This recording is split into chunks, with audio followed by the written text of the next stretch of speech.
नमस्कार, मैं हूं वंदना गुप्ता, को फाउंडर ऑफ देवदीदी फाउंडेशन। आज हम सब एक पेंडेमिक में एक बहुत दुखद घड़ी के साथ चल रहे हैं। सबके घर में, सबके परिवारजनों में कुछ ना कुछ ऐसा घटित हो रहा है जिससे हम सब बहुत दुखी हैं।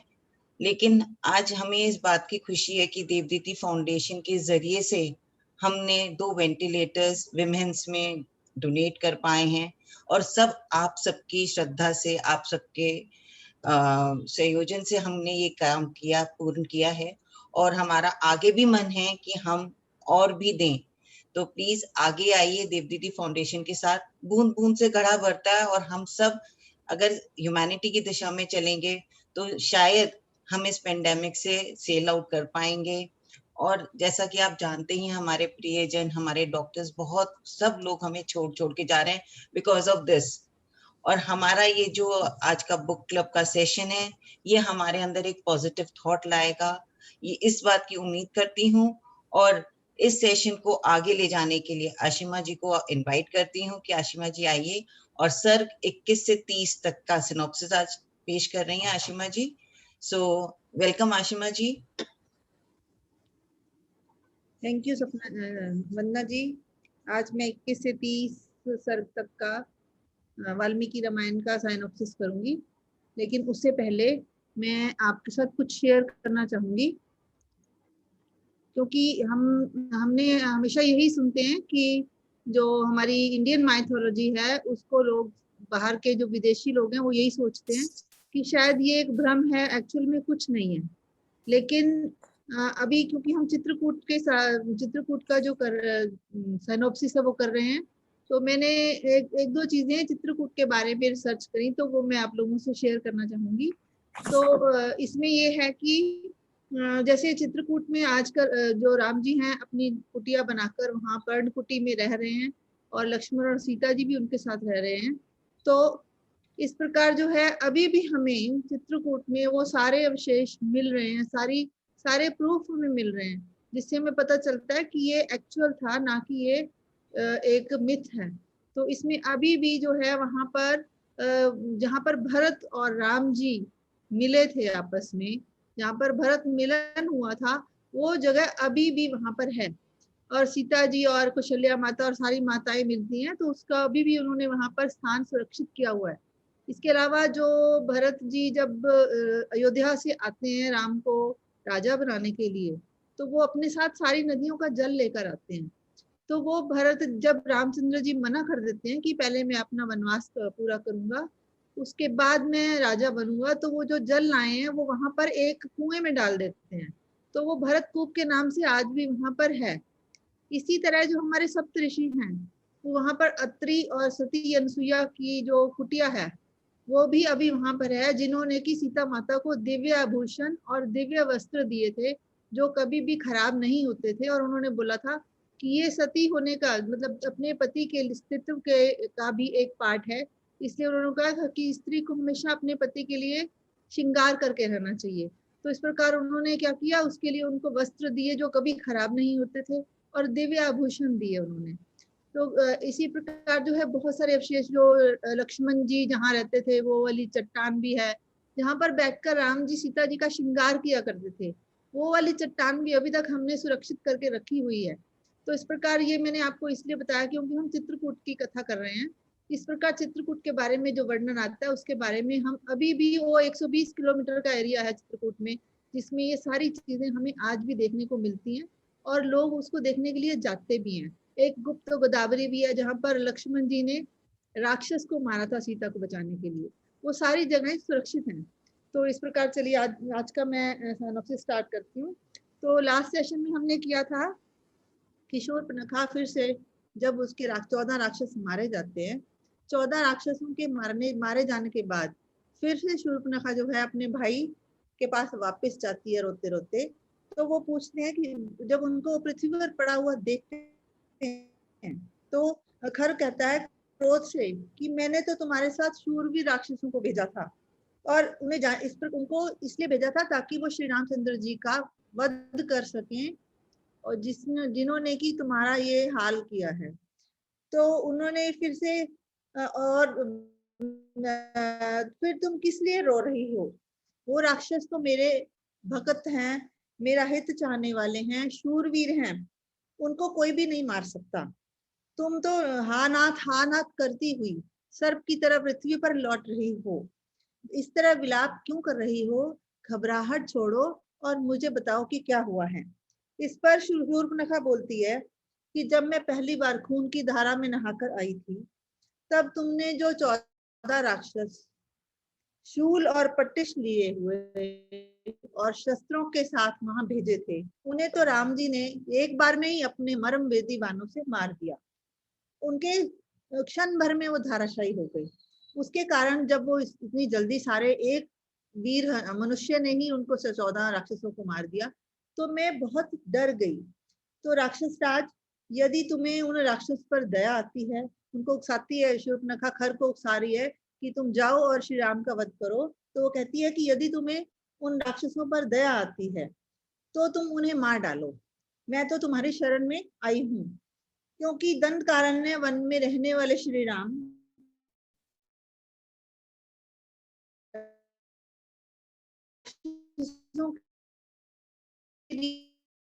एक कंटक है, मृत्यु प्राण।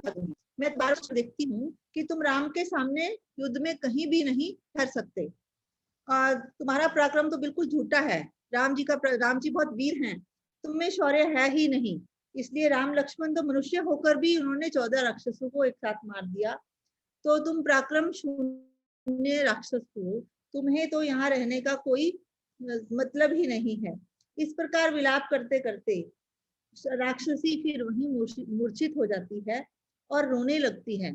जैसे उसको होश आता है तो फिर से वो राम के गुणों का गान करने लगती है कि राम जी बहुत सुंदर है, वे पराक्रमी हैं, वे तो तेजस्वी हैं, उनका सामना तुम नहीं कर पाओगे। तो जब खर ने ये सुना कि मेरी बहन ने मेरे को तिरस्कार किया, तो इससे वो उनको बहुत बहुत गुस्सा आता है। तो कहते हैं कि बहन, तुम्हारे क्रोध, तुम्हारे अपमान, तुम मेरा अपमान कर रही हो, इसलिए मुझे बहुत गुस्सा आ रहा है और इस गुस्से को दबाना तो संभव ही नहीं है। तुम उस मनुष्य का तो जीवन ही क्षीण हो गया जिसने तुम्हें तुम्हें अपमानित करने की कोशिश की है। तुम अपने आंसू रोक दो। मैं पराक्रम की दृष्टि से राम को कुछ भी नहीं मानता। वह आज ही अपने प्राणों से वो बैठेगा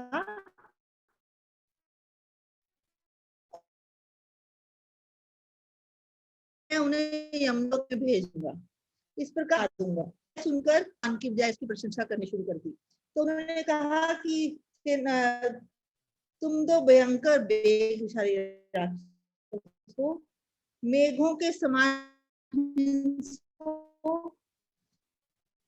तुम्हारा तुम उत्साहवर्धक न्याय भी करते हो, तुम न्याय के प्रतीक भी हो। 14,000, अब तुम ये करो, मेरे 100 राक्षसों ने क्या किया, तो खर को जैसे ही लगा, खर ने 14,000 राक्षसों को तैयार कर दिया कि जाओ युद्ध करो, और जो जो भी तुम ले जा सकते हो अपने साथ, तरह तरह की खड्ग और धनुष बाण, तीखी शक्तियां जो भी तुम्हारे पास हैं, उसको लेकर जाओ। मैं राम का वध करने के लिए, फिर वो ये भी कहते हैं कि मैं राम का वध करने के लिए तुम सबके साथ साथ या आगे आगे चलूंगा।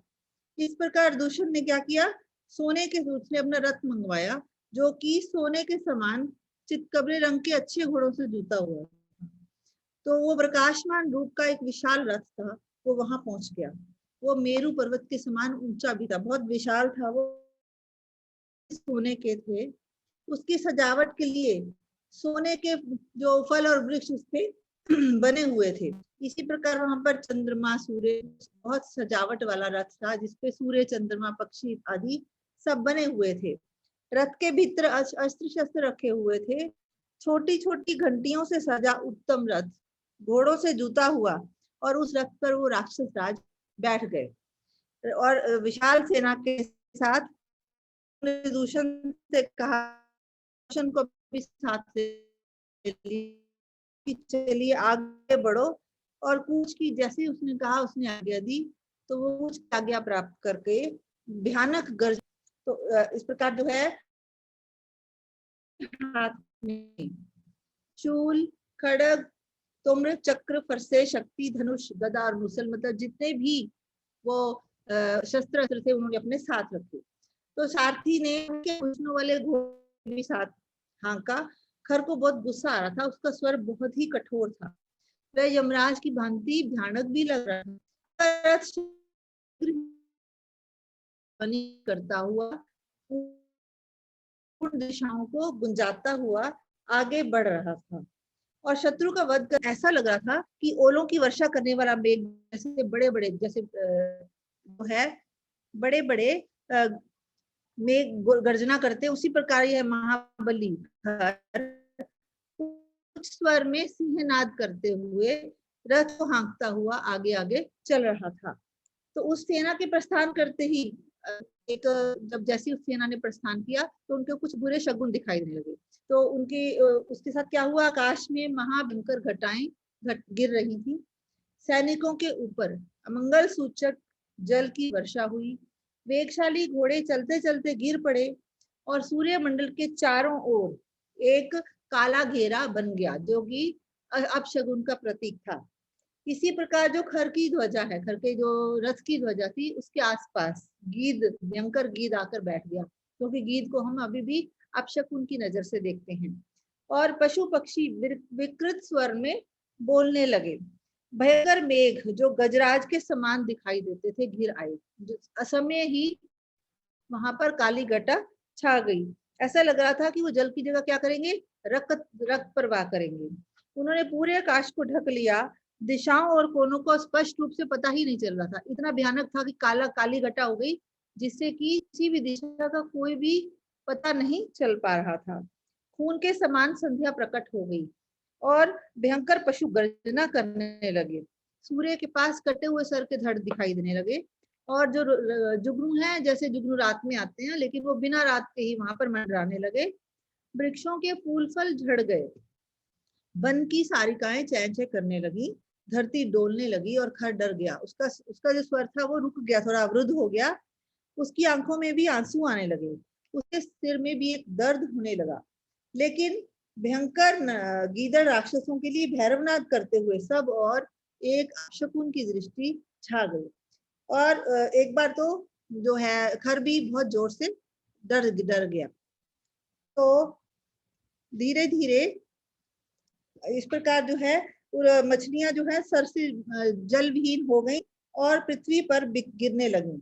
स्वर उसकी जो बाई भुजा थी, जो कि जब फड़कती है तो अच्छा शगुन होता है, तो इस प्रकार जो उसकी भयंकर भुजा फड़क गई और उसको रोना आने लगा। तो इस तरह जो सारे थे अपशकुन होने के कारण उन्होंने उत्पातों को देखकर खर एक बार तो पहले डर गया, लेकिन फिर वो अपने अहंकार में आ गया। उसने कहा कि नहीं, कुछ नहीं होगा ये। तो वो इस प्रकार जो है समस्त राक्षसों से बोला कि ये जो भयानक उत्पात भी जो आज आ रहे हैं, मैं इनसे भी नहीं डरूंगा। मैं इनके सामने अपने बल के सामने इनकी कोई परवाह नहीं करता। मैं अपने आकाश के तारों को भी आज गिरा सकता हूँ। मुझ में इतना बल है कि मैं इनको भी गिरा सकता हूँ। मेरा क्रोध तो यमराज को भी मौत दे सकता है और मैं राम लक्ष्मण को मारे बिना आज नहीं लौटूंगा, चाहे कितने भी अपशकुन आ जाएं।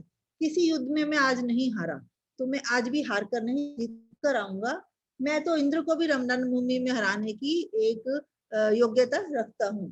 तो इस प्रकार मनुष्यों की तो बात ही क्या है।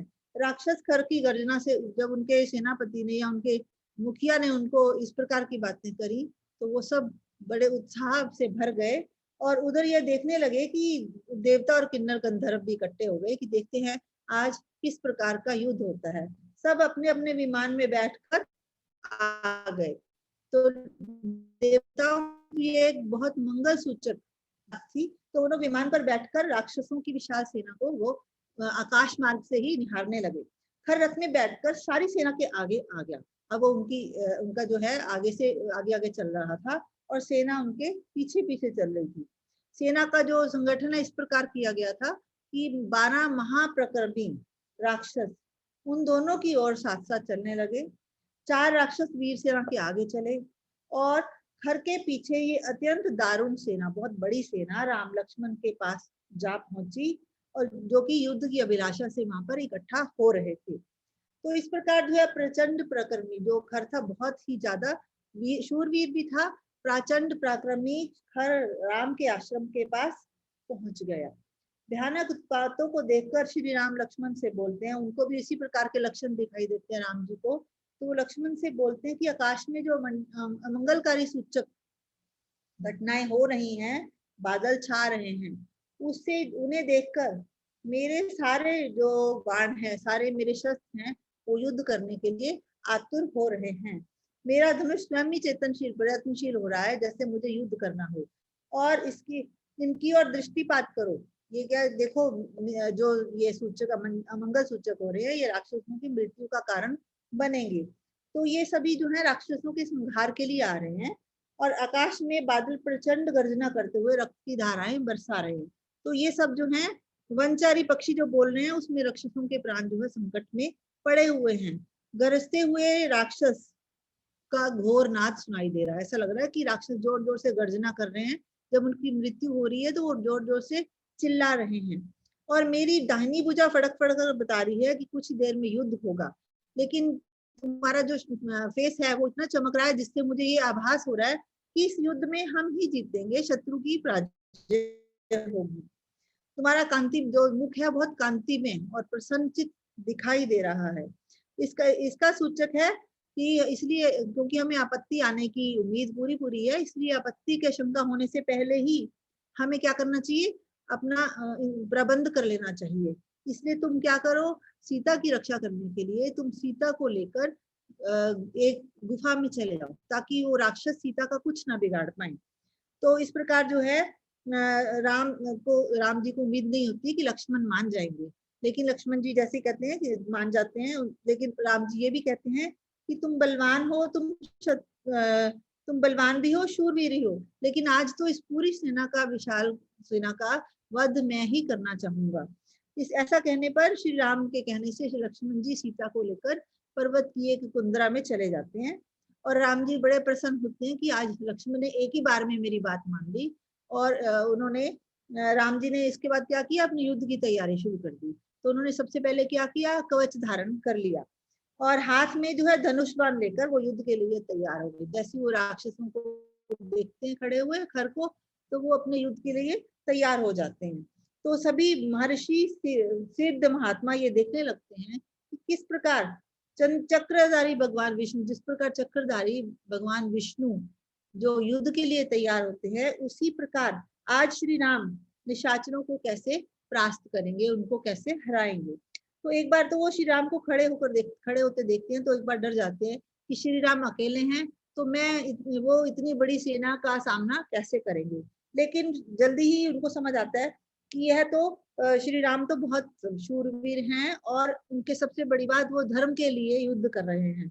इस प्रकार श्री राम को खड़े होकर वो लोग अपना आशीर्वाद या अपनी गुड विशेष भी देते हैं। तो एक बार वे सभी जो हैं श्री राम के मंगल कामना करते हैं। ऐसी बातें करते करते सभी विमान में खड़े होकर आकाश में विमान में बैठते हैं और सभी उस भयंकर ढाल तलवार आदि लिए निशाचरों की सेना का मुआयना करते हैं कि सैनिक और उनके जो सैनिक सभी कैसे दिखाई दे रहे थे, जैसे समुद्र, एक विशाल समुद्र की तरह उनकी सेना दिखाई दे रही थी। तो वे ये राक्षस क्या कर रहे थे, रास्ते में अपनी युद्ध नीति को डिस्कस करते हुए जा रहे थे कि हम किस प्रकार युद्ध करेंगे। गर्जना करते करते नगाड़े पीटते हुए सभी वनचारी हिंसक जंतु और जब उनके नगाड़े सुनते हैं तो वो डर जाते हैं और डर के मारे वो सारे अपने अपने गुफाओं में अपनी अपनी जगह पर छिप जाते हैं। तो श्री राम ने जब खर की सेना का निरीक्षण किया तो वो आगे बढ़ गए। तरकश से बाण, उन्होंने अपने तरकश से बाण निकाला और तीव्र क्रोध प्रकट किया। अब वो इस प्रकार लग रहे थे जैसे कि दक्ष के यज्ञ का विनाश करने के लिए भगवान शिव एक गुस्से में उनके सामने थे। तो धनुष जो है आभूषणों, रथों, कवचों से युक्त यह पिशाचों की सेना सूर्य उदय काल में घटा, मतलब इस दिन के टाइम भी इतनी विशाल थी कि उनके चलने से अंधेरा छाने लगा। तो ऐसे लग रहा था कि शाम हो गई, अंधेरा हो गया। तो खर जो है अपने अग्रगामी सेनिकों के साथ साथ आश्रम के पास पहुंच गया। तो खर ने जैसी शत्रुघाती श्री राम को धनुष लिए देखा तो वो जोर जोर से सिंहनाद, जोर जोर से गर्जना करने लग गया, सिंहनाद करने लगा। श्री राम के सामने उन्होंने अपना रथ आगे खड़ा कर दिया और श्री राम अकेले ही धनुष की टंकार कर रहे थे, उनको वहां पर उनके साथ और कोई नहीं था। तो राक्षसों के बीच जो खर जो है तारों के मंडल की समान, जैसे तारे खड़े होते हैं, तो राम जी को एक चंद्रमा के समान की उपाधि दी गई है, और खर को तारों की तरह दिखाई दे रहे थे, क्योंकि खर अकेला ही खड़ा था अपने सैनिकों के साथ। और इस प्रकार जो है निशाचर खर धनुष धारण कर श्री राम जी के ऊपर क्या धनुष बाणों की वर्षा करने लगा। तो और सारे राक्षसों ने क्या किया, शूल खड़ग फरसे आदि से प्रहार किया। वो विशाल का महाबली निशाचर श्री राम पर एक साथ टूट पड़ते हैं, और श्री राम जो है उनके जवाब में बाणों की वृष्टि करते हैं। इस प्रकार जो है ऐसा करते करते वो मेघों के समान विशालकाय महाबली की तरह प्रतीत हो रहे थे। घोड़ों द्वारा वो सभी जो राक्षस हैं वो श्री राम को मारना चाहते थे, लेकिन जैसे जैसे मेघ जल बरसाते हैं वैसे ही श्री राम ने उनके ऊपर बाणों से वर्षा प्रारंभ कर दी। और श्री राम अस्त्रों शस्त्रों के प्रहार से जैसे ही उन्होंने एक साथ उनके ऊपर वर्षा की, तो श्री राम एक बार थोड़ा सा घायल हो जाते हैं, लेकिन फिर भी वो वहीं डटे रहते हैं, वो विचलित नहीं होते। श्री राम के अंग से थोड़ा सा खून भी निकलता है, क्योंकि उनको घाव भी हो जाते हैं। तो ऐसा जब उनको इस हालत में देखते हैं कि इनके जो बाणों से श्री राम थोड़े घायल हो गए हैं, तो सभी जो देवता आकाश मार्ग से सारा युद्ध देख रहे होते हैं, तो वो एक बार डर जाते हैं और विषाद में डूब जाते हैं। लेकिन श्री राम जो है बड़े गुस्से में आते हैं, और उन्होंने क्या किया, मान फिर से अंदर जो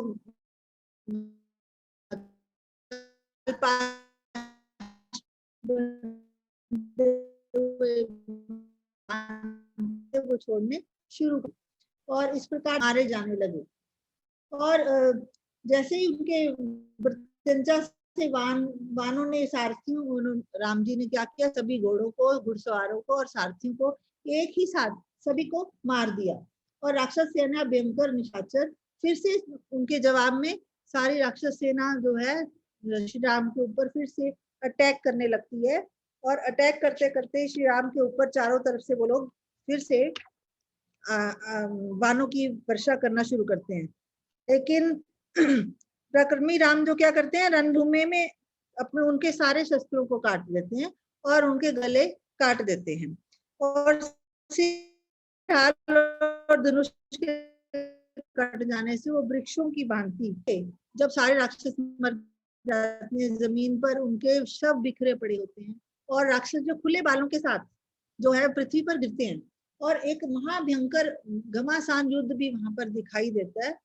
तो इस जो है दूषण इतना कुपित हो जाता है कि वो फिर से युद्ध के लिए डट जाता है। अपने सैनिकों को फिर कहता है कि इतने योद्धा तो मर गए, कोई बात नहीं, अभी भी आप श्री राम का सामना करो।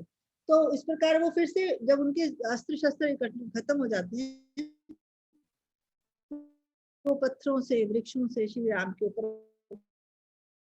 करना शुरू करते हैं। और इस प्रकार ने क्या किया, एक भैरव की तरह एक गुस्से में आवाज निकाल के फिर वो उनके राक्षसों के साथ युद्ध करने लगते हैं। और इस प्रकार श्री राम भयंकर हाथ में लेते छोड़ते हैं, और सारा आकाश मंडल वानों से ढक जाता है, जिससे कि सारी दिशाएं अंधकार की तरह, तारा मंडल की तरह उनको ढक देते हैं। तो बहुत भयंकर उस टाइम पृथ्वी दिखाई दे रही होती है। सारी पृथ्वी पर क्या दिखता है, राक्षसों की भुजाएं, धड़, घोड़े और हाथियों के आभूषण उनके साथ, और कटे हुए खड़ग वानों से भूमि पर, पृथ्वी पर इतने ज्यादा हो जाते हैं कि पृथ्वी दिखाई ही देनी बंद हो जाती है, और सारे राक्षस जो हैं वो मारे जाते हैं। जहां जहां दृष्टि जाती है वहां समर भूमि अत्यंत भयंकर होने से उनके राक्षसों के गिरे हुए क्षीण रूप ही दिखाई पड़ रहे थे, और सारी सेना जो है वो मर जाती है। अब जब इनकी ये वाली मर जाती है, तो उन्होंने क्या किया, 5000 वेगशाली अजय राक्षसों को युद्ध में वो भेजते हैं। ये वाली सेना जब मर गई तो उन्होंने 5000 सैनिक और तैयार किए। अब वो राक्षस क्या करते हैं, ये सभी राम के चारों ओर तलवार से, पत्थरों से, बड़े वेग से आक्रमण करते हुए लगातार उनके ऊपर वर्षा करते हैं। तो इस प्रकार जो है उन्होंने अपना परिध हाथ में लेकर बहुत प्रहार करते हैं, और दूषण की छाती पर वो 3 बाण मारते हैं। दूषण की छाती पे जब 3 बाण मारते हैं तो वो दूषण जो है वो थोड़ा सा घायल हो जाता है। तो उन्होंने क्या करते हैं, लेकिन जैसे ही वो दूषण देखता है कि उनके ऊपर वाहनों से प्रहार हो रहा है, तो वो क्या करता है, उनके ऊपर बड़े और वेग से आक्रमण करता है।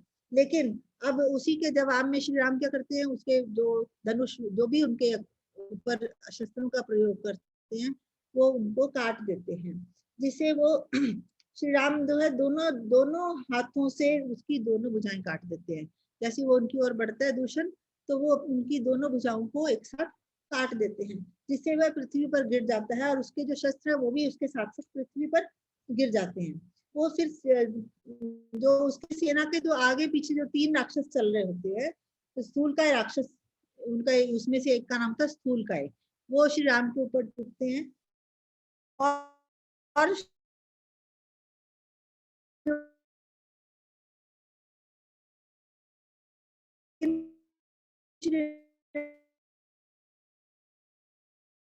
राक्षस को श्री राम अपने तीरों से एक साथ उनकी आंखों में तीर मारते हैं, जिससे उनकी जिसके कारण जो है सभी राक्षस एक साथ मारे जाते हैं। तो तीनों के तीनों एक साथ मरकर वो पृथ्वी, किसी के सिर में तीर लगता है, किसी की आंखों में तीर लगता है, और इस प्रकार तीनों ही हैं जो एक साथ, ये वाले योद्धा भी है, तीनों एक साथ मारे जाते हैं।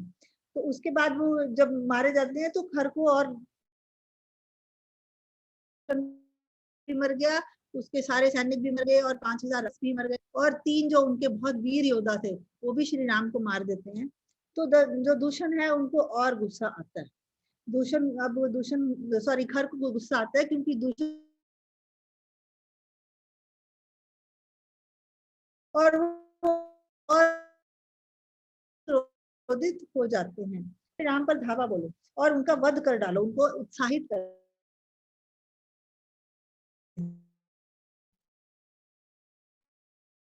तो जो 12 पराक्रमी सेना के पीछे, तो श्री राम ने जो बचे हुए सिपाही थे उनको, राक्षसों को विनाश कर दिया उन्होंने, एक साथ ही उनको महाभयंकर वन में रक्त का कीचड़ हो गया। अब जो है उसके साथ साथ जो है पृथ्वी पर चारों ओर लहू दिखाई देता है, वो सारा नरक बन जाता है, और 14,000 राक्षस भी अब फिर से मारे जाते हैं।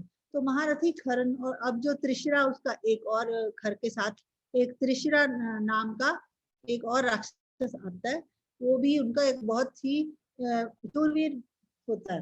तो ये देखकर जो है उनको कहते हैं कि त्रिशिरा को बोलते हैं कि महारथी, तुम जो अब मेरा रथ है जो श्री राम के सामने चले जाओ, क्योंकि उसने मेरे भाई दूषण को भी मार दिया और मेरी सारी सेना का विनाश कर दिया, अब मैं स्वयं श्री राम के साथ युद्ध करूंगा। तो अब खर क्या करता है, श्री राम को जैसे सामने आए देखता है, त्रिशिरा लेकर जाता है, तो वो कहते नहीं महाराज आप ऐसे मत करिए, अब मैं आप इस युद्ध से अलग हो जाए, मैं ही अब इन श्री राम के साथ युद्ध करूंगा। तो आप इस, अगर तो मैं मर गया तो आप इस युद्ध को कर लेना, और अगर मैं जिंदा रह गया तो मैं श्री राम जी को मारकर आऊंगा, क्योंकि शायद उसको ये पता था कि श्री राम जो हैं वो एक भगवान हैं, और जो भगवान के हाथों मरने से उनको मोक्ष का वो उसको लालच हो गया था। तो त्रिशिरा ने यही बोला कि ठीक है, अब आप ये करिए कि आप इस युद्ध से थोड़ा अलग रहिए, मैं जाता हूँ और श्री राम के साथ अकेले ही युद्ध करता हूँ। तो इस प्रकार जो मैं प्रतिज्ञा करता हूँ कि मैं श्री राम को वापस मार कर ही आऊंगा, आप तो बस केवल इस जय और पराजय का निर्णय करना, इसके साक्षी बनो, आप देखो दूर से कि मैं किस प्रकार युद्ध करता हूँ। यदि मेरे द्वारा राम मरे गए तो आप प्रसन्नता पूर्वक वापस जा सकते हैं, और नहीं तो फिर मैं अगर मर गया तो मैं वीर गति को प्राप्त हो जाऊंगा, मुझे एक योद्धा की तरह ही मरना है। तो ऐसा कहकर जो खर है वो एक तरफ हो जाते हैं और त्रिशिरा युद्ध के लिए चले जाते हैं। तो अगर फिर उसमें कहते हैं कि एक तेजस्वी रथ वो त्रिशिरा मंगवाते हैं और श्री राम के ऊपर जाकर हमला कर देते हैं। वो उनकी जो वाहन थे वो भी बहुत ही प्रचंड गति से श्री राम पर आक्रमण कर रहे थे। तो इस प्रकार जो, लेकिन श्री राम को भी तैयार हो चुके थे, उन्होंने उसके जवाब में एक बहुत तीखे तीखे बाण उसकी ओर डाल दिए, तो जिसके कारण एक ऐसा युद्ध हो रहा था जैसे कि शेर श्री राम की उपमा शेर से की गई है, जैसे शेर और हिरण के बीच एक युद्ध, शेर और हाथी गजराज की तरह उनके ऊपर युद्ध चल रहा था, और त्रिशिरा ने तीन मानों से राम के माथे पर 3 बाण चला दिए, जिससे कि उनको बहुत गुस्सा भी आया और थोड़ा सा उनको थोड़े वो घायल भी हो गए। और लेकिन उन्होंने, श्री राम ने उन 3 बाणों के जवाब में 14 बाण त्रिशरा के ऊपर चला दिए।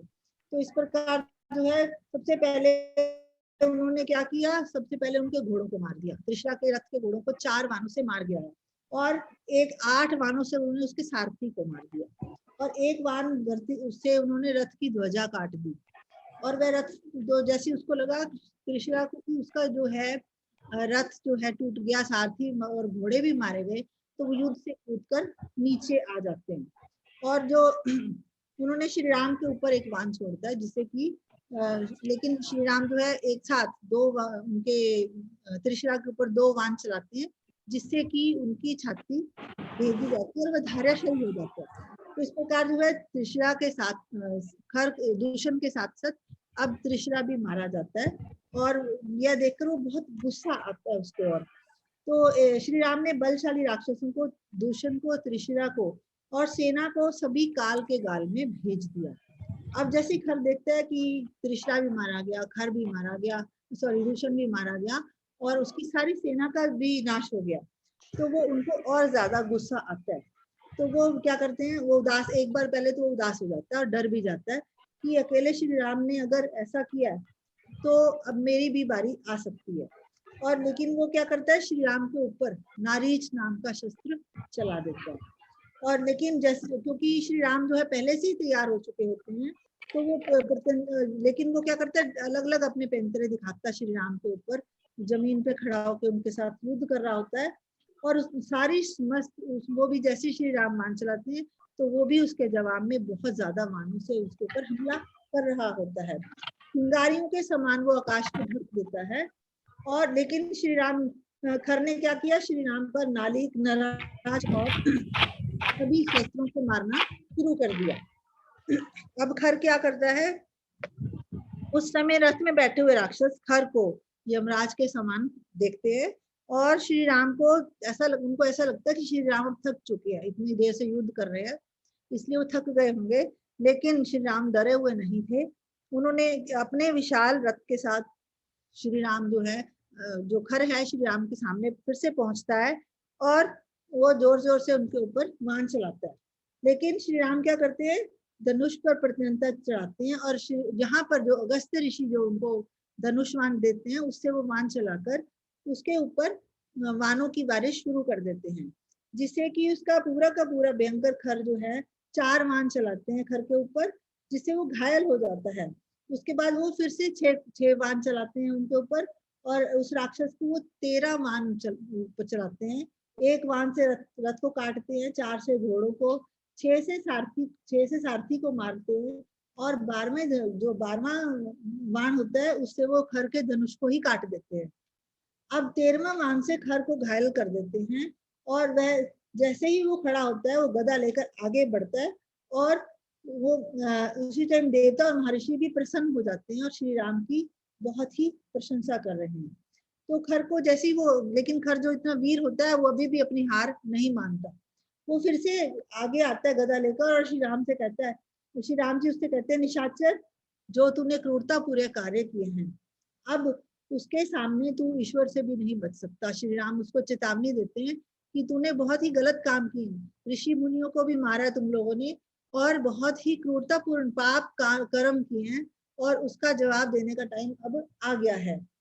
तो इस प्रकार जो है तूने लोभ और काम से प्रेरित हो ये सारे कार्य किए। तूने इस विशाल वन में धर्मपरायण मुनियों को हवन नहीं करने दिया और छल से उनको मार दिया। उन्हें तो, तुझे तो अपने पाप कर्म का फल भोगना ही होगा। और जिस वृक्ष की जड़ खोखली हो गई हो, वह वृक्ष ज्यादा देर तक खड़ा ही नहीं रह सकता। वृक्ष के ऊपर जैसे ऋतु अनुसार फल लगते हैं, उसी प्रकार तेरे इस पाप कर्म का फल तुझे मैं अब देने यहाँ आया हूँ। तेरी जितनी भी इच्छा तू प्रहार कर मेरे ऊपर, लेकिन मैं तुझे परास्त करके ही छोड़ूंगा और मैं तेरे मस्तक को ताड़ के फल की भांति ही काट डालूंगा। तो तुम्हारे पाप कर्म का दंड तो इसीलिए तो मेरे पिता ने मुझे वन में भेजा है कि तुम्हारे जैसे पापी राक्षसों का मैं वध कर सकूं और मुनियों को मैं बचा सकूं। तो इस प्रकार जो है आज मेरे स्वर्ण आभूषित नाग जैसे मेरे मान तुझे मार डालेंगे, तुझे काट डालेंगे। तूने तो बहुत सारे राक्षसों को खा भी लिया और वे सब आज तुझे नरक तुल्य जीवन मृत्यु, जो नरक के समान मैं तुझे मृत्यु दूंगा, उसके उसके वो साक्षी बनेंगे। तुझे ऐसा मरता हुआ वो देखेंगे। और जो तुम्हारी राक्षसी पत्नियां हैं वो भी आज तुम्हारे शवों पर रोने को तैयार हो जाएंगी। तो यह सुनकर जो इतनी सारी बातें श्री राम को कहता है, वो श्री राम खर को कहते हैं, तो खर को बहुत गुस्सा आता है। वो बोलता है कि दशरथ नंदन, तूने तो आज तक साधारण राक्षसों से युद्ध किया है, तू मेरे जैसे राक्षसों से तेरा पाला ही नहीं पड़ा। तुम अपनी व्यर्थ ही डींगे हाँक रहे हो, तुम तो अपनी प्रशंसा खुद ही किए जा रहे हो। ये सभी श्रेष्ठ और पराक्रमी को शोभा ही नहीं देता कि वो अपनी जो है प्रशंसा खुद करे। तो मैं तो अकेला ही अविचल पर्वत के समान तुझे मार दूंगा। गदा लेकर खड़ा हो जाता है और कहता है मैं इस गदा से ही तेरे को मारूंगा। लेकिन जैसे ही वो गदा के साथ सामने आते हैं, श्री राम एक ही वाण से उस गदा को काट डालते हैं। वो कहता है नहीं, मैं आज तेरे से संवाद करके अपना टाइम वेस्ट नहीं करूंगा, क्योंकि जैसे शाम हो जाएगी फिर मैं तुझे मार ही नहीं पाऊंगा, और अगर मैं तुझे मार नहीं पाऊंगा तो अपनी बहन के अपमान का बदला कैसे लूंगा, और जो अपने राक्षस हैं उनके आंसू कैसे पहुंचूंगा। तो तो मैं तो मेरे में इतनी शक्ति है कि मैं अकेले ही तेरे को मार डालूंगा। तो मैं जो तूने इतने सारे मेरे राक्षस सेना का वध किया है, मैं अकेले ही उसका बदला ले लूंगा। तो वो कहते कहते श्री राम पर एक गदा और चलाता है, लेकिन श्री राम जो है अनेकों बाणों से उसके टुकड़े टुकड़े कर देते हैं और वो गदा जो है पृथ्वी पर गिर जाती है। अब जो है खर खर जो है फिर से जैसे ही मुस्कुरा रहा होता है तो राम जी को बहुत गुस्सा आता है। तो कहते हैं कि अधम राक्षस, तुम तो आज जब तुम्हारी गदा ही कट गई तो तुम इस गदा के बल पे तुम अपने डींगे हाँक रहे थे। तुम कह रहे थे मैं आज इस गदा से तुम्हें मार डालूंगा, लेकिन ये गदा तो तुम्हारी कट चुकी है। अब तुम व्यर्थ ही अपनी बल की डींगे हाँक रहे थे। तेरी ये गदा मेरे मानो से छिन्न भिन्न हो चुकी है और तेरी तो सारी बातें ही झूठी हो चुकी हैं। अब तुम नीच मिथ्याचारी राक्षस, मेरे को क्या प्राण दंड देगा? मैं ही तेरा गला काट दूंगा। मैं तू तो आज पृथ्वी का आलिंगन करके सदा सदा के लिए सो जाएगा। तो तेरे मन में तो यही विश्वास था कि तू तो केवल बातें ही बना सकता है। मैं तो आज तेरे जो पृथ्वी तेरा रक्त पीने के लिए उतावली हो रही है। यह सभी प्रश्न जो पृथ्वी है वहां पर तेरे अंग पड़े होंगे और सभी शरणार्थ तेरी हृदय सदा ही अशुद्ध विचारों से भरा रहता है। तू ब्राह्मणों के लिए कंटक है। तो मैं तेरे कारण जो है मुनियों को मैं बचाऊंगा आज। और मुनिगण जो है सभी निर्भय होकर वन में विचरण करेंगे, अपना हवन करेंगे। तो तुम तो घमंडी हो और भयहीन बनने की चेष्टा कर रहे हो। तो इस प्रकार जो है तुम आज मृत्यु के अधीन हो। उनको फिर कहते हैं कि तूने अगर बचना है तो वापस चला जा, तू तो मृत्यु के अधीन है, तेरी तो सारी इंद्रियां नाकाम हो गई हैं, तुझे नहीं पता कि तू क्या करना है और तू आज तक तेरे को ज्ञान ही नहीं है। तो वो फिर से जो है खर जो है जब इतनी बातें सुनता है तो एक साल का वृक्ष लेकर श्री राम पर फिर से, जब उसके सारे अस्त्र शस्त्र बेकार हो जाते हैं, टूट जाते हैं, तो वो उसके पास फिर एक अपना साल का वृक्ष उखाड़ लेता है, अपने दांत भींचकर जोर से साल का वृक्ष उखाड़ता है और श्री राम के ऊपर पत्थरों और उस वृक्ष को मारने के लिए फिर से आतुर हो जाता है और कहता है देखो अब तुम मारे गए, अब तुम मेरे से नहीं बच सकती, ये वृक्ष तुम्हारा नाश करेगा। तो इस प्रकार जो है, लेकिन श्री राम जो होते हैं वो अत्यंत पराक्रमी होते हैं। वो अपने धनुष से वृक्ष को भी काट डालते हैं और वृक्ष को काटने के लिए फिर अब वो क्या करते हैं, अपना एक साथ हजारों बाण वो चला देते हैं, जिससे कि वो लहूलुहान हो जाता है और अत्यंत क्रोध में होकर उनके नेत्र इस टाइम लाल हो जाते हैं, क्योंकि खर बहुत वीर होता है।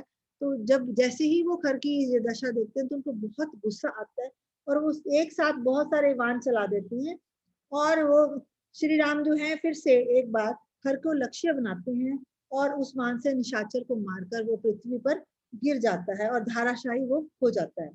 तो लेकिन और आकाश से जितने भी देवता और ऋषि मुनि देख रहे होते हैं वो फूलों की बारिश करते हैं और श्री राम की बहुत प्रशंसा करते हैं और श्री राम का सत्कार करके वो बोलते हैं कि श्री राम आपने एक बहुत अद्भुत और पराक्रमी कार्य किया है और यह कार्य तो बहुत ही बल से परिपूर्ण है।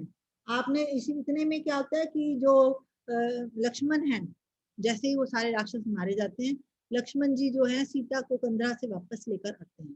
और जैसे लक्ष्मण देखते हैं कि अकेले श्री राम ने ही पूरी सेना का नाश कर दिया, तो बहुत प्रसन्न होते हैं। और सीता भी अपने पति को देखती है कि ये बिल्कुल ठीक था, एकदम इतने राक्षसों, वीर राक्षसों के साथ युद्ध करके उन सबको वो मार चुके होते हैं, तो वो उनका बार बार आलिंगन करते हुए बहुत खुश होती हैं। और अब वो फिर से वो कहते हैं कि पंचवटी जो वन है वो राक्षसों से विहीन हो चुका है। और आपने ये बहुत सी, उनकी सीता जी भी उनकी प्रशंसा करती हैं कि आपने ये बहुत ही अच्छा कार्य किया है। अब हम सब निर्भय होकर धर्म का अनुष्ठान कर सकेंगे। सभी ऋषि मुनि इस वन में बिल्कुल भयहीन होकर हवन करेंगे, कोई भी उनका भक्षण नहीं कर पाएगा।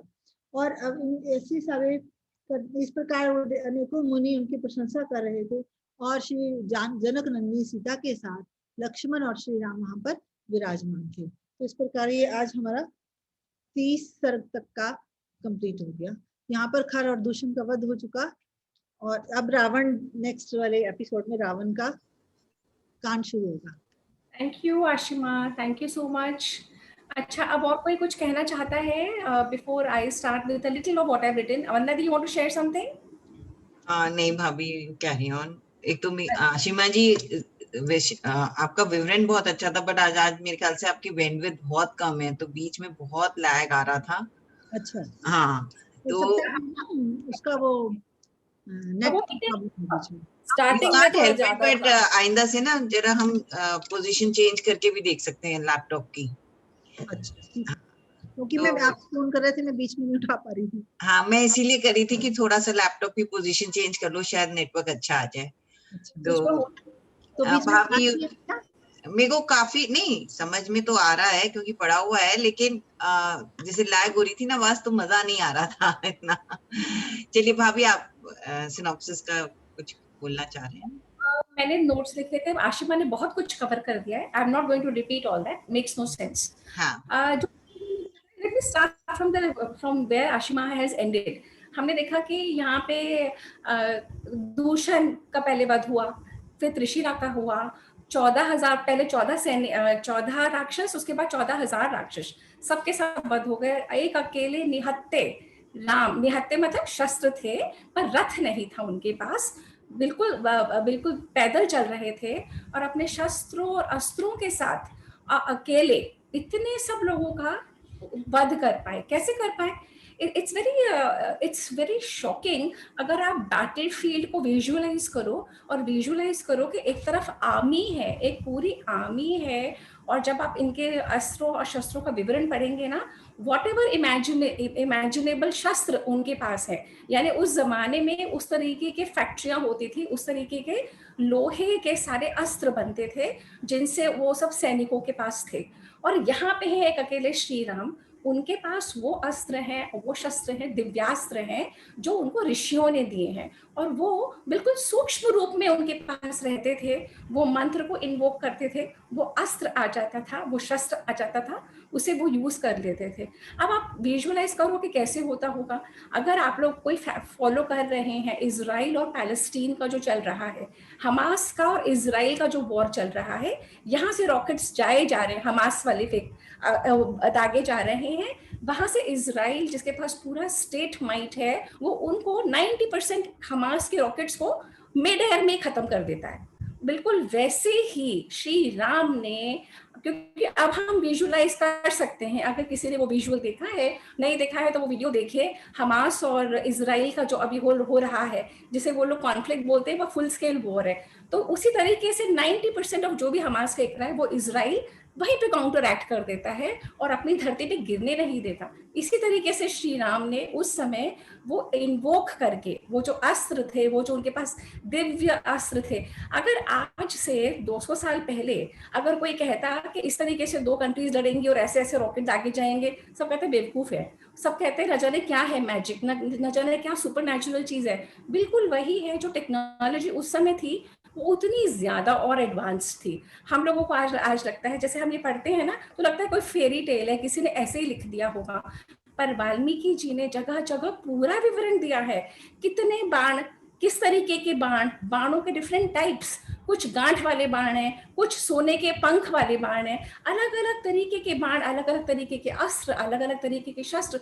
He has made a beautiful description. Secondly, जो आशिमा ने बोला था अबाउट कि जब अपशकुन होने लगे, जिसे हम लोग अपशकुन बोल देते हैं, हम, और अपशकुन में उनको सब दिख रहा था कि दिन में ही बिल्कुल रात हो गई, तारे दिखने लगे, जोर जोर से हवाएं चलने लगी, वृक्षों के फल गिरने लगे. Now come to today's world of, जब हमें एक्लिप्स बताते हैं, तो जो सोलर एक्लिप्स का विजुअल डिस्क्रिप्शन है, सोलर एक्लिप्स में वैसे ही सन की एक रिंग दिखती है, छुप जाता है पूरा सन, एक मून, पूरा एक सन की रिंग दिखती है, पूरा जो वातावरण, अब हम लोग जिस एज के हैं, हमने तो सोलर एक्लिप्स देखे हैं ना, we've seen how suddenly the whole thing changes, how the whole atmosphere changes. तो जो साइंटिस्ट और जो आज के हिस्टोरियंस हैं, जो रामायण पे काम कर रहे हैं डेटिंग का, ये सारे डिस्क्रिप्शंस उठा के एस्ट्रोनॉमिकल मैपिंग करके they are trying to identify कि क्या रामायण काल का डेट रहा होगा. तो ये सारे डिस्क्रिप्शंस सोलर इक्लिप्सिस के, अलग अलग चीजों के, वो इतने मंत्र लेके, इतने श्लोक लेके उसको मैप करके और करंट एरा रामायण के काल को मैप कर रहे हैं. और कई बहुत सारे फेमस हिस्टोरियंस हैं, जैसे नीलेश ओक हैं और वेदवीर आर्य हैं, और भी कई बहुत सारे हैं जिन्होंने एस्टैब्लिश करा है अपनी अपनी स्टडी में कि ये लोग हमें आर्यन इन्वेजन बताते हैं और कहते हैं कि हम अभी के हैं, बट रामायण इस युग का 14,000 ईयर्स पहले हुआ है और महाभारत 5,000 ईयर्स पहले हुआ है. और एब्राहमिक सिविलाइजेशन वाले बोलते हैं कि सृष्टि ही 2,000 या 3,000 साल पहले क्राइस्ट से आई है. इन लोगों के हिसाब से सब कुछ इतना रीसेंट है, तभी ये हमारी इतनी पुरानी संस्कृति को कंप्रेस करके सब कुछ को इस पीरियड में फिट इन करना चाहते हैं, जबकि हमारे वेद अनादि हैं और वेदों का डिस्क्रिप्शन ही चलता हुआ रामायण काल तक आता है, फिर Mahabharat. But that is what it is. जो सिविलाइजेशन बेसिकली जो कॉलोनाइजर्स होते हैं, उन्हीं की निगाहों से हिस्ट्री, और उसके बाद भी उन्हीं की निगाहों से हिस्ट्री चल रही है, और हम भी वही पढ़ते हैं, हमारे बच्चे अभी भी वही पढ़ रहे हैं. सेकेंडली, ये जो खर को समाप्त किया गया था, आशिमा से शायद ये पॉइंट रह गया, इसमें विवरण है कि 1.5 मुहूर्त के अंदर ये पूरा युद्ध हो गया. यानी जो पहले वो 14,000 मर गए वो अलग था, पर खर को मारने की जो प्रक्रिया है, जो खर को मारा है, वो श्री राम ने अकेले 1.5 मुहूर्त में कर दिया. Okay, now we need to understand what muhurat is. हम लोग आजकल सोचते हैं कि मुहूर्त क्या है, शादी विवाह का हम पंडित से समय दिखा देते हैं कि भैया कब फेरे होने, पंडित जी बता दीजिए, हमें विवाह कराना है. This is what we think muhurat is. But if you understand the science of muhurat, it's beautiful. अच्छा, आप देखिए, मुझे क्लोजली देखिए, मेरी पलक झपक रही है ना, ऐसे हम सबकी पलकें झपकती हैं. तो जब एक बार पलक झपकती है उसको बोलते हैं निमिष. एक बार जब हमारी पलक झपकती है उसको हिंदी में गणना है निमिष. What I am trying to tell you right now कि जो मुहूर्त है, muhurat is a measurement of time. तो कैसे इसको कैसे एस्टैब्लिश करते हैं, it is nice to know because our teachers told us, it was very fascinating. जब एक बार पलक हम झपकाते हैं उसको बोलते हैं निमिष. जब 30 बार निमिष झपकती हैं तो उसको बोलते हैं एक काष्ठ.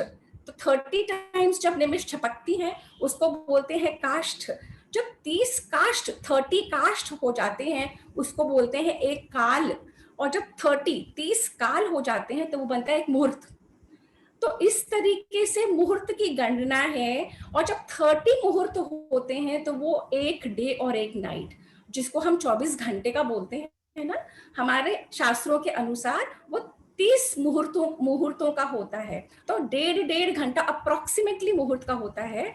तो जो पंडित जी, जो हम लोग आजकल तो क्या ये गृह प्रवेश के लिए मुहूर्त निकलवा लेते हैं, विवाह के लिए निकलवा लेते हैं, या जो थोड़े से और पुराने वाले लोग थे वो ट्रैवल के लिए भी निकलवाते थे कि कहीं से कहीं जाना हो, कहीं से कहीं आना हो, तो मुहूर्त निकलवाते थे. तो ज्योतिष जैसे हम वेद करते हैं, वेद के 6 अलग अलग पैरामीटर्स हैं, उसमें से वेद है, उपवेद है, उसी में एक ज्योतिष शास्त्र आता है. ये अंग्रेजों ने हमें बता दिया, कॉलोनाइज करे हमारे, कि ये ज्योतिष और ये सब कुछ फेक है. हमारी एस्ट्रोनॉमी फेक है, हमारे सारे शास्त्र बिल्कुल रिडंडेंट है, पर ज्योतिष we were very high, absolutely the world leaders in jyotish and astronomy. तो ज्योतिष में ये मुहूर्त के हिसाब से स्टडी होती थी, और मुहूर्त बेसिकली मीन्स, ये दो वर्ड से बनता है, संधि है, मुहु और रित। मुहु मीन्स इमीडिएट मोमेंट, और रित यानी कि जो ऑर्डरली है, जो ऋतु का कालचक्र है, जो एक के बाद एक समर विंटर और जो सारी ऋतुएं आती हैं, या डे के बाद नाइट आता है, जो एक संसार का चक्र चलता रहता है नियमित। एक बच्चा पैदा होता है, फिर जवान होता है, फिर वो बूढ़ा होता है, फिर वो मर जाता है, इट्स कॉल्ड ऋत। तो जो ये संसार का कालचक्र है, उससे बनाया था ये मुहूर्त।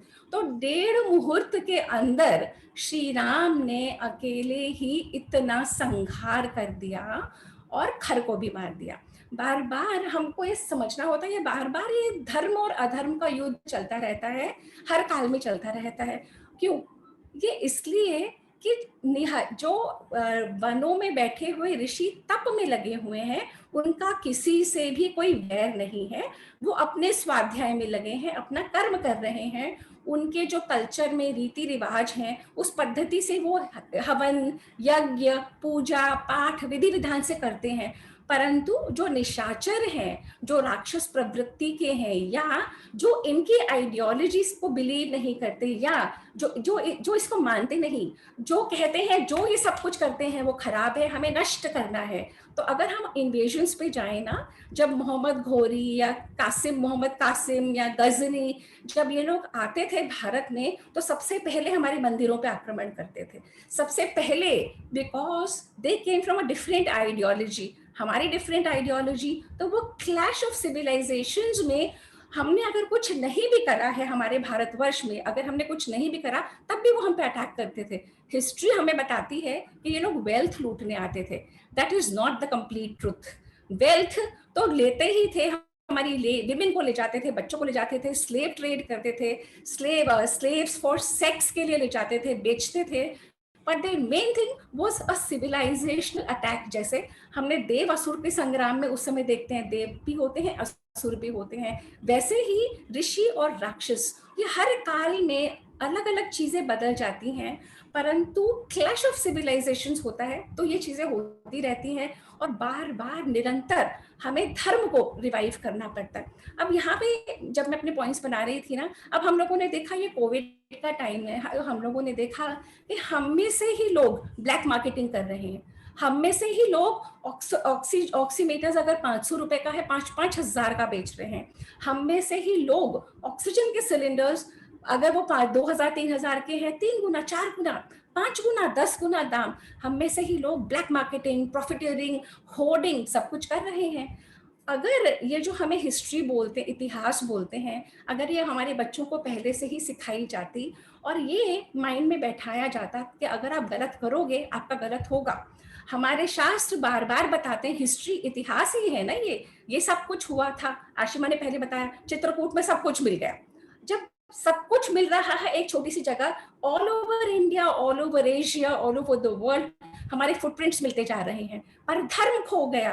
क्यों खो गया? क्योंकि हमारे बच्चों को हमें सिखाया ही नहीं गया था, हमें इस चीज को बताया ही नहीं गया था कि अगर आप गलत करोगे, आज नहीं तो कल गलत होगा ही।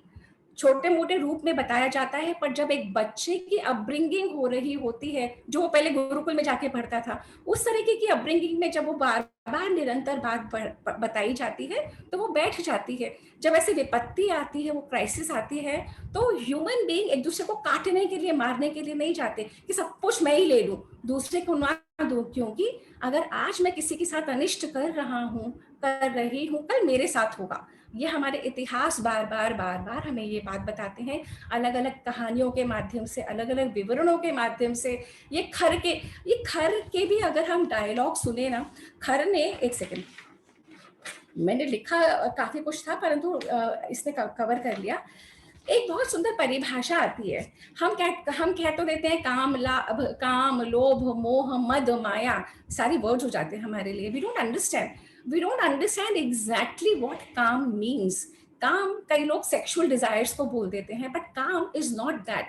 हमारे 4 पुरुषार्थ हैं, हम अगर जानते हैं समझते हैं तो काम is a very powerful one. इस वाल्मीकि रामायण में मुझे इसकी परिभाषा मिली जो बहुत सुंदर थी। काम की परिभाषा ये है कि जो वस्तु प्राप्त नहीं हुई है उसकी इच्छा ही काम है।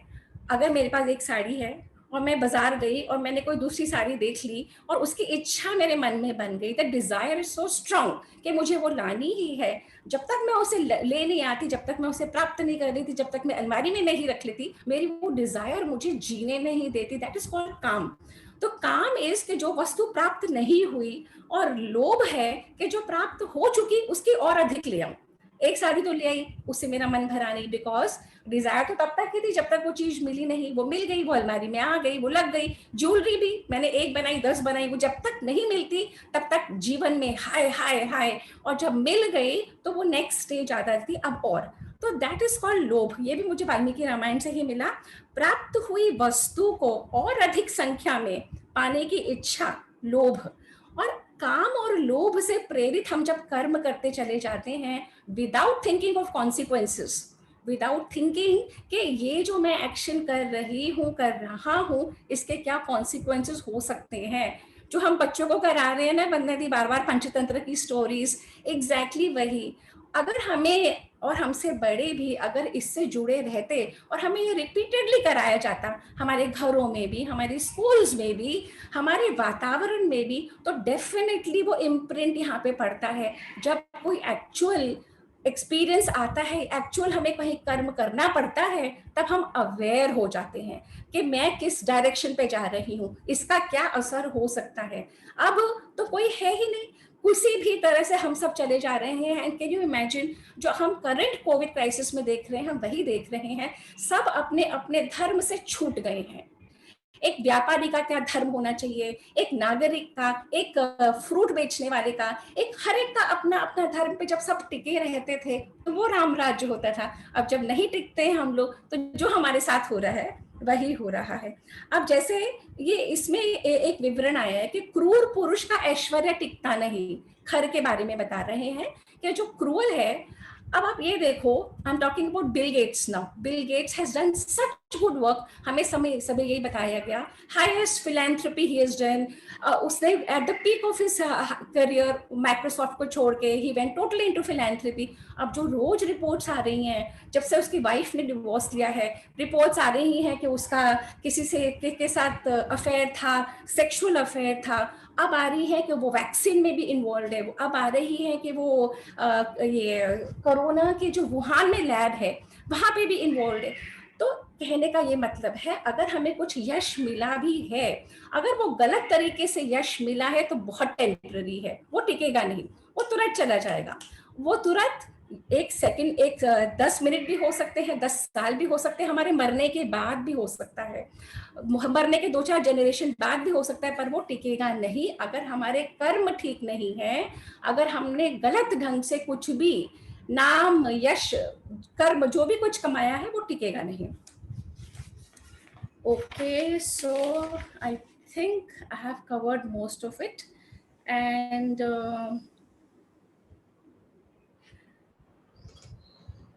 और यहाँ पे जैसे हमने रामचरितमानस में हम देखते थे, रामचरितमानस का एक चीज और बताना चाहती हूँ, 2 मिनट्स में सम अप करती हूँ। रामचरितमानस जिस काल में लिखी गई थी, अराउंड 500-600 ईयर्स अगो, अकबर थे उस समय, और उस समय के काल में ये मुगल आक्रांताओं का इतना जबरदस्त विनाश था हमारे इस भारतवर्ष के ऊपर। तो रामचरितमानस ली गई है वाल्मीकि रामायण की इंस्पिरेशन से, बट रामचरितमानस में वाल्मीकि जी ने बिल्कुल अलग रूप दिखाया है, क्योंकि उस समय हमारे मंदिर जाने पे बैन था, उस समय हमारे धर्म स्थल तोड़े जाते थे, उस समय हमारा सब कुछ नाश कर देते थे, जजिया लगा हुआ था, हम लोग ओपनली अपना धर्म फॉलो नहीं कर सकते थे।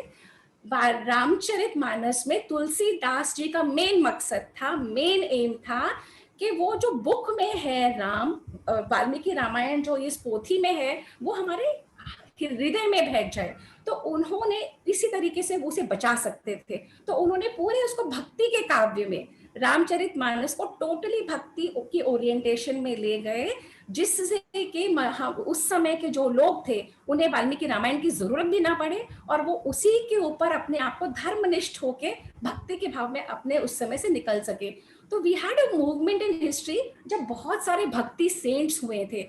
यहाँ पे तुकाराम और नामदेव और ऑल ओवर इंडिया में 200-300 साल तक एक्सट्रीम लेवल पे ये भक्त हमारे जो सारे संत थे वो भक्ति में ले गए और इस तरीके से उन्होंने धर्म को हम तक जो पहुंचाया है उस रूप में पहुंचाया है। So with this I think I have done whatever I had said for today's this thing. Anybody else wants to say anything? एक चीज और थी इसमें, ये था कि जैसे श्री राम भी बहुत वीर होते हैं और ये राक्षस भी बहुत वीर होते हैं, लेकिन इसमें मुझे एक चीज और लगी कि क्योंकि राक्षस अधर्म के साथ थे और राम जी धर्म के साथ थे, इसलिए रामचंद्र जी की जय हुई और राक्षसों की पराजय हुई। तो जो हम ठीक उद्देश्य लेके जो काम करते हैं उसमें हमें चाहे देर से सही लेकिन एक सफलता, सक्सेस हमें जरूर मिलती है। तो यहाँ पे भी ये तभी से ही ये चला आ रहा है कि धर्म के साथ काम करो। Definitely Ashima, definitely. पर धर्म क्या है वो नहीं पता बेसिकली। ये हमें बताया कि धर्म और अधर्म हम वर्ड्स हो जाते हैं हमारे लिए। Till you get down into the depth you don't even know कि धर्म क्या है, धर्म क्या है ना? तो बार अकॉर्डिंग चल रहे थे, चल रहे थे बार बार इसका हर युग में हर समय में अलग अलग उसकी डेफिनेशंस हो जाते हैं। But till we get down to our text, till we get down, या तो किसी की लाइफ में कोई ऐसा गुरु आपके प्रारब्ध से मिला हो, कोई ऐसी टीचर मिली हो और आपने पकड़ ली और आपने करते गए, परंतु टीचर भी उनका भी पल्ला पकड़ के आप ज्यादा देर नहीं कर सकते। करना स्वाध्याय ही पड़ेगा, करना खुद के लिए ही पड़ेगा। और सबको जो सुन रहे हैं यहाँ पे भी और अलग अलग फोरम्स में भी सुनना, सबको करना अपने को ही पड़ेगा, क्योंकि हमारे पूर्वज ने क्या कहा, अपने मरे बिना स्वर्ग नहीं मिलता। वो बिल्कुल क्रिस्टल क्लियर है, वो मिलता नहीं है। तो ये हमारे शास्त्रों से जुड़ने का ही मकसद ये है कि जो रामायण और महाभारत हमें बता दिया कि महाभारत घरों में रखते नहीं, that's the biggest lie. Because वो चाहते, आप इनमें देखो, इनमें बार बार श्री राम युद्ध कर रहे हैं, बार बार कहते हैं युद्ध करो, उठाओ शस्त्र अपने धर्म के लिए, और हमें बीच में कह दिया अहिंसा करो भैया, राम राम जपो, तुम्हारा सब कुछ हो जाएगा। वो राम राम हम जपते रहे, वो सब कुछ होता गया, सब कुछ लेते चले गए। अहिंसा के पुजारियों ने Parul, this goes for Jainism also. Jainism is one dharma which has come out from Sanatan dharma. Sikhism भी, पर होता क्या है, जब बहुत सारे उसके आयाम होते हैं, अगर हम एक ही आयाम उठा लेते हैं, जैसे बुद्धिज्म ने भी एक ही आयाम उठाया और उसी पे हम चलते गए, और अगर हमने ये नहीं देखा कि कोई अटैक भी कर रहा है तभी भी मैं हिंसा कर रही हूँ, अरे अटैक कोई करेगा तो अपने आप को बचाओगे, आप बचोगे तो आपका धर्म बचेगा। जब आप ही नहीं रहोगे, आप ही के घर पे अटैक हो रहा तो धर्म कैसे बचेगा? तो बुद्धिज्म और जैनिज्म जो शुरू बहुत उस रूप में हुए थे, पर एक ही तरह, जैसे अगर कोई पेड़ है और हम एक ही ब्रांच को पानी डाले जा रहे हैं तो बाकी सारी ब्रांचेस उसकी खत्म होने लग जाती हैं। इस पे मैं ये ऐड करूंगी, जो आप कह रही हो ना कि हाथ पे हाथ रख के नहीं बैठना, तो सिखिज्म वाज एक्चुअली में started because of this reason कि आपका घर का सबसे बड़ा बेटा वॉरियर बनेगा, क्योंकि पूरे फैमिली को नहीं लड़ना, एक जने को we can send him for war.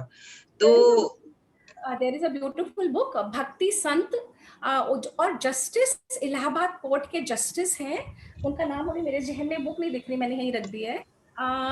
उन्होंने एक रूलिंग दी थी कि भगवत गीता को इंडिया का, क्योंकि भगवत गीता में कोई भी हिंदू नाम का शब्द नहीं है ही नहीं, मैं तो बरसों पढ़ ली, तो उन्होंने रूलिंग दी थी कि Bhagavad Gita is India's national ग्रंथ। अब जैसे हमारा नेशनल कैलेंडर है, नेशनल बर्ड है, ये है वो है ना, तो उन्होंने ही एक बुक लिखी है, आई थिंक 300 भक्ति सेंट्स लिखे हैं उन्होंने, गुरु नानक, उन्होंने सारे 10 सिखों के गुरुओं का बहुत सुंदर विवरण दिया है। बना किस लिए था, कैसे बना था, क्या बचाने के लिए बना था, पर क्या से क्या होता चला गया, अंग्रेजों ने उनको भी वो कर दिया और उन्हें ही हमारे अगेंस्ट करके खड़ा कर दिया। So there is a lot of politics in the whole thing happening, you know. पर अगर हम ये सब पढ़ते हैं, सुनते हैं और अपने बुद्धि से एनालाइज करते हैं, तो हमें समझ में आने लग जाता है कि क्या कैसे इवेंचुअली सारे टीचर्स, सब रिलीजियंस के, सब धर्मों के अपनी अपनी बात कह सकते हैं, हमारी बुद्धि उसको क्या कहती है, कैसे ग्रहण करना चाहिए, वो हमारी है ना। और किसी को कुछ कहना है? नहीं सपना, मैं जो तुम कह रही हो जैनिज्म का, एक्चुअली क्या होता है समाज में सभी तरह का वो चाहिए। कई लोग वैसे बहुत क्रूअल या वो है, तो उनको भी एक गाइडेंस चाहिए। तो हमें समाज में हर एक तरह के धर्म चाहिए, अहिंसा वाला भी चाहिए और वो भी चाहिए। तो अपने अपने वो पार्ट प्ले करते हैं कि अहिंसा की कितनी लिमिट है, तो वो अल्टीमेट उनका उत्तम वो है। तो इन सब के अपने अपने रोल है, लेकिन आपको एक बैलेंस करके, जैसे हमारी थाली में हर एक तरह का भोजन होता है, वो बैलेंस करता है। आप एक ही चीज खाओगे तो आपको वो फायदा नहीं करेगा। So we have to accept everything from all religion. ये नहीं कि बस मैं तो ये हूँ तो बस यही अपनाऊंगा, ऐसे ऐसे नहीं होता। यही तो कट्टरपना हो गया है। हाँ, तो आप इसको सरल बनाइए, जीवन को अपने सरल बनाइए और उसको अकॉर्डिंगली। और मेरे को बहुत ज्यादा अच्छा लगा आज का सेशन, और जो सपना ने काम और जो लोग के बारे में बताया, that is very very much informative. काल के बारे में हम कितना यूज करते हैं काल के, हाँ, तो मीनिंग्स कितने वो, इसीलिए मैं ज्वाइन करती हूँ, because there are many things. और जो आप उस टाइम जो आप इवेंट, आप जैसे अभी लाइव है, अभी मैं देख रही हूँ, इसका आनंद अलग है, और मैं बाद में देखती हूँ तो आपको उसके अंदर वो उत्साह नहीं रहता। Because you can right now, you can even say what you have in mind. हाँ, से भी, लेकिन इस टाइम जो एक एनर्जी होती है ना, वो अलग होती है। वो people don't understand। आप लाइव अटेंड करो और एक उसकी रिकॉर्डिंग करो, both are different। उसकी एनर्जी is totally different। अच्छा, एक मैं उसको श्लोक को कंप्लीट करना चाहती हूँ। हमें एक्चुअली गांधी जी के आने के बाद से बहुत ज्यादा हो गया अहिंसा परमो धर्म, है ना, अहिंसा परमो धर्म। पर उसके बाद की जो एक पंक्ति है वो जोड़ते नहीं, वो धर्म हिंसा तथैव च, धर्म के लिए हिंसा करनी पड़ती है तो करो। ये आपका राज धर्म क्या कहता है? अगर आपके राष्ट्र के ऊपर संकट है, अगर जैसे पाकिस्तान और जब ये बटा है, तो अगर हम अहिंसा हिंसा हिंसा हिंसा करके रहेंगे, इट वोंट वर्क। अलग अलग समय, देश और काल की परिस्थिति को देखते हुए जो हमें एक्शन करने हैं, वही तभी कृष्ण बार बार गीता में बार बार बोलते हैं, उठो उत्तिष्ठ, तुम्हारे दादा तुम्हारे ताऊ तुम्हारे सामने है, करो, ये तुम्हारा धर्म है। ये देखो, ये धर्म का तो it's a very simple thing. जो आपकी ड्यूटीज है वो परफॉर्म करते रहो, दैट इज योर धर्म। चाहे वो आप वॉरियर हो, चाहे आप प्राइम मिनिस्टर हो, चाहे आप होम मेकर हो, अगर आप अपनी ड्यूटीज करोगे, what you think is the duty is your धर्म। चाहे आप उसको धर्म बोल दो, चाहे ड्यूटी बोल दो। So that is Varnadi, that is one aspect of dharam, because you can take one whole session. So that is one aspect, but a very main aspect. Yes. अब का क्या धर्म है? सूरज का धर्म है हीट और लाइट। हाँ. Without हीट और लाइट सूरज हो नहीं सकता। पृथ्वी का क्या धर्म है? हमें धारण करना, हम सब देना, हम सबके। Without that Prithvi cannot be called Prithvi. जल का क्या धर्म है? जल का है हमारी प्यास, हमारे अंदर, मतलब जो शीतलता, उसका शीतलता। इसी जैसे दिन भी है तो उसमें हीट एंड कोल्ड दोनों का बैलेंस है। ये नहीं कि सूरज ही है बस चांद ही है। तो मैं एक लेमैन की परिभाषा में कहना है, सूरज की ड्यूटी है देने की गर्मी और उजाला, तो सबकी ड्यूटीज हैं। आप जो कह रहे हो बिल्कुल ठीक कह रहे हो। जो हमारा कल्चर है सनातन धर्म का, जहाँ से जैनिज्म, बुद्धिज्म, सिखिज्म, ये सनातन धर्म के हैं, ये इसी फोल्ड के हैं। उनमें हमारा कल्चर क्या कहता था? Duty based life. हम अधिकारों के लिए नहीं लड़ते थे, हम कहते थे कि पति क्या कर सकता है, पत्नी क्या कर सकती है, हम क्या दे सकते हैं, हम क्या, जैसे सूरज देता ही जाता है ना हीट और लाइट, कभी आज मैं नहीं आता। पृथ्वी ने कभी तो नहीं कहा एक सेकंड के लिए भी मैं नहीं रखती तुम लोगों को, तुम मेरे पर शिट करते हो, तुम क्या क्या नहीं करते हो, खोदते हो, तुम मेरे साथ कितना दुर्व्यवहार, एक सेकंड के लिए भी नहीं कहती ना। ऐसे वो कहते थे गृहस्थ जीवन में अगर पत्नी अपना धर्म करे, पति अपना धर्म करे, बच्चे अपना धर्म, बड़े अपना धर्म, सारे हमारे माहौल में जो व्यापारी है, कारपेंटर है, जो बिजनेसमैन है, इंडस्ट्रियलिस्ट है, अगर सब अपने अपने धर्म करते रहे, तो you imagine that kind of a world. Versus where सब लोग लड़ रहे हैं, मेरा हक, फेमिनिज्म मूवमेंट ले आए, मेरा हक ये कर दिया, और राइट्स के लिए लड़वा रहे हैं, वो they are just teaching us to चलिए divide. Very nice and very, मेरे ख्याल से फ्रूटफुल सेशन। धर्म के ऊपर, ज्ञान के ऊपर डिस्कशन में, and I loved everybody participating. Parul, तो मैं आपकी पार्टिसिपेशन, मेरा क्वेश्चन था। हाँ पूनम जी बोलिए, हाउ यू फीलिंग पूनम जी? अनिला अनिला, मैं थोड़ा सा, मेरे को फिर से मैं भी बोलना चाहती हूँ। मेरे को ये सेशन बहुत अच्छा लगा। मैं रामायण के बारे में बहुत कुछ कम जानती थी, मगर इसको सुन के मेरा बहुत ज्ञान की वृद्धि हुई। और सपना जी ने जो जो बात बताई वो तो बिल्कुल नहीं थी। बहुत ही अच्छा लगा। मगर अभी मेरी तबीयत पूरी तरह से ठीक नहीं हुई है, फिर से मेरे को कफ जमा हो गया है, तो अब मैं उसका फिर से इलाज कर रही हूँ। ऑल द बेस्ट पूनम जी, सब ठीक होगा। Go with that positive note, thank you. सब ठीक होगा। स्टीम लो अपने, जो डॉक्टर बता रहा है वो करो, you will be back in action. हमारी हीरोइन हो आप। यस। हाँ, तो इसी उससे अनिला कुछ मैं बोलना आज का, चाहती हैं? हाँ कौन? अनिला कुछ बोलना चाहती हैं? हाँ, मैं वो एक्चुअली मेरे पेन हो रहा है सर में, तो मैंने ये बांध रखा है। तो मैं ये पूछ रही थी सपना से कि सपना, जैसे हम घर में रहते हैं एक गृहस्थी में, तो मतलब हमने तो ये वॉर के बारे में इतना बड़ा रामायण और ये महाभारत और ये सब कुछ में तुमने धर्म को, लेकिन ये धर्म एक छोटा सा हमारे फैमिली में भी होना चाहिए ना। मतलब अगर कोई गलत कर रहा है तो उसके विरुद्ध थोड़ी सी आवाज उठानी चाहिए या नहीं चाहिए, ये पूछना चाहती हूँ। दी, ये क्वेश्चन है आपके माइंड में, मैं बरसों से सुन सपना जी, मैं 1 मिनट थोड़ा सा रुकूं, बीच में बोलूं? आई थिंक अनिला, आप 1-to-1 सपना से काउंसलिंग कर लेना। हाँ, क्योंकि ये Give me a second, I will wrap it in a minute. Okay, sure. So ये क्योंकि क्वेश्चंस बहुतों के माइंड में होता है, तो ये इसी क्वेश्चन को लेके मैं 30 इयर्स अगो अपने टीचर के पास गई थी। मैंने उनसे कहा कि आप ये जब सब कुछ सिखा रहे हो और सबका निचोड़ यही कि मैं ही अपने आप को बदलूं, मैं ही क्यों बदलूं, मैं ही क्यों करूं, मैं जिस वातावरण में मैं गई और लोग क्यों नहीं कर सकते? तो उन्होंने एक लाइन में ये कहा था, क्योंकि ये तुम्हें बॉदर कर रहा है, ये प्रश्न, ये प्रॉब्लम, ये जो तुम्हारी एंजाइटी है, तुम्हारी एगनी है, ये तुम्हारे अंदर है, तुम्हें बॉदर कर रही है, तुम्हें काम करना होगा इस पे, ये बाहर का रोल नहीं है, हमें काम करना होगा and we'll take it offline now. ये वाले क्वेश्चन के आंसर्स हमारे अपने ही बदलने से होते हैं। हम सारा समय अपेक्षा करते रहो माहौल बदल जाएगा, वो कभी नहीं होगा। आपकी 5 उंगलियां अलग ही रहेंगी, अंगूठे को आप बड़ी उंगली नहीं बना सकते, वो आप ही को करना पड़ेगा।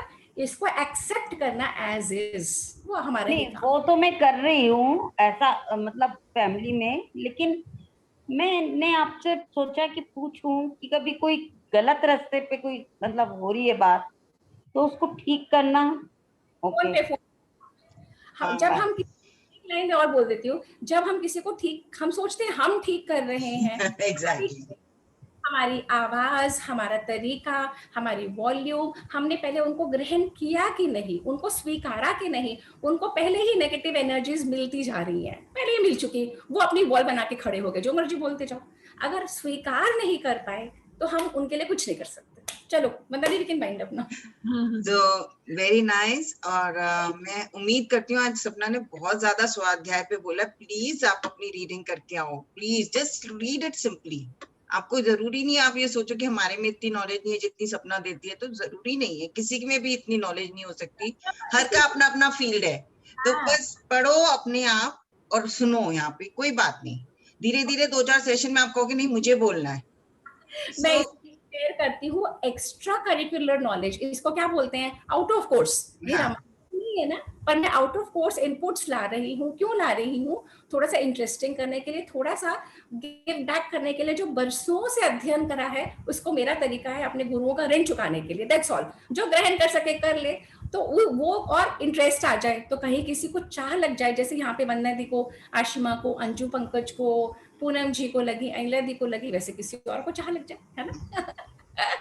तो इसी के साथ ही मैं ये आज का सेशन वाइंड अप करना चाह रही हूँ। और फिर एक बार आप सबसे गुजारिश कर रही हूँ, जो लोग यहाँ प्रेजेंट हैं, please reach out to your family friends.